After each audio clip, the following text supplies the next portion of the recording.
Salut les amis et bienvenue sur cette nouvelle vidéo. Une vidéo très rapide pour vous parler du billet d'avion.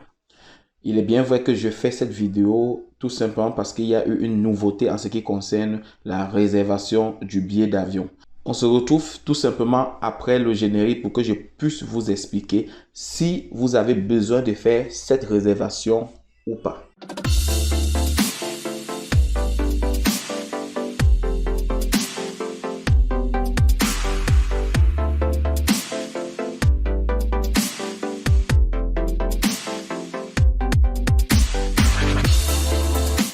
Une fois de plus, salut les amis, salut aux nouveaux abonnés, salut à tout le monde. Vidéo très rapide, tout simplement pour vous expliquer si vous avez besoin de faire la réservation du billet d'avion. C'est bien vrai qu'il y a une étudiante qui m'a posé la question hier de savoir s'il fallait faire cette réservation et j'ai dit que ce n'était pas nécessaire. Mais je reviens corriger parce que hier, il y a un étudiant, pendant qu'il déposait ses dossiers à VSF, on lui a demandé la réservation du billet d'avion. Pourquoi est-ce que vous deviez faire cette réservation? Et quelle est la période requise pour le billet d'avion? C'est ces préoccupations auxquelles je vais répondre là maintenant. J'ai répondu négativement à la réservation du billet d'avion dernièrement à une étudiante tout simplement parce que il n'y avait pas nécessité de l'avoir dans le dossier. Puisque quand on vous remet le visa, vous deviez aller acheter votre billet d'avion. Mais il paraît que depuis un certain temps, VFR Global exige que vous ayez la réservation du billet d'avion dans votre dossier. Chose qui n'est pas vraiment difficile à faire. Et pour faire la réservation du billet d'avion, vous n'avez pas besoin de débourser un 5 francs. Plus tard, sûrement, je vous ferai une autre vidéo pour vous montrer quelles sont les compagnies aériennes que vous pouvez prendre pour voyager ou quels sont les avantages de prendre une compagnie aérienne n'importe laquelle. Je vous présenterai comment est-ce que vous deviez faire le choix de vos billets d'avion. Mais ça, c'est sur une vidéo pour le futur. Pour ceux qui vont avoir le visa et vont devoir voyager. Mais pour le moment, concentrons-nous. Qu'est-ce qu'il faut faire pour le billet d'avion? C'est très facile. Rendez-vous dans n'importe quelle agence de voyage pour faire la réservation du billet d'avion. Que ce soit Bruxelles, que ce soit Turkish Airlines, que ce soit Air France, que ce soit Air Maroc, n'importe quelle agence, vous faites la réservation. Et généralement, quand on fait la réservation, on ne vous demande pas d'argent. Donc, quelle est donc la période qu'on vous demande pour cette réservation?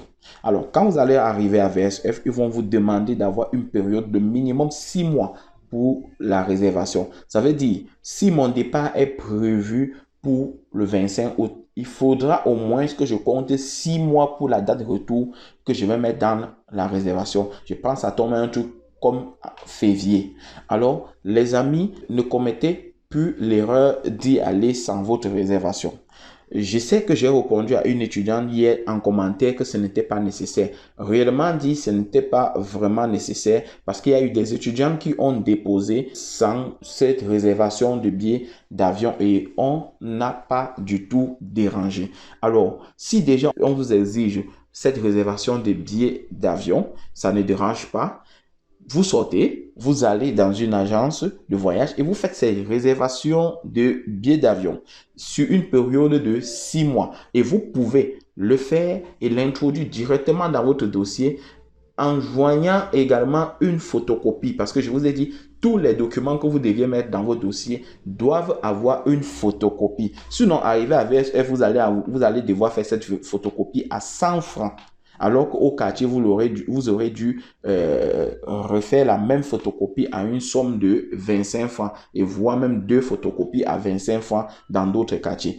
Alors, les amis, je réponds comme ça rapide à cette préoccupation en ce qui concerne la réservation des billets d'avion.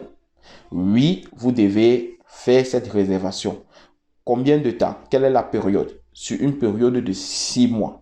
Donc, les amis, c'était cette note que je devais vous apporter pour cette courte vidéo. Si vous me découvrez pour la première fois, ici, nous parlons des voyages en Italie. Actuellement, nous sommes dédiés uniquement sur les voyages des études.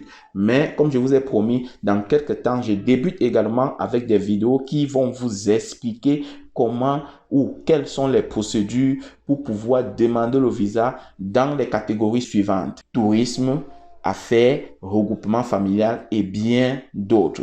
Alors les amis, restez scotchés. Si vous n'êtes pas encore abonné, c'est le moment de le faire et de cliquer également sur la cloche de notification pour ne rien rater des prochaines vidéos. On se retrouve très prochainement. Ciao, ciao.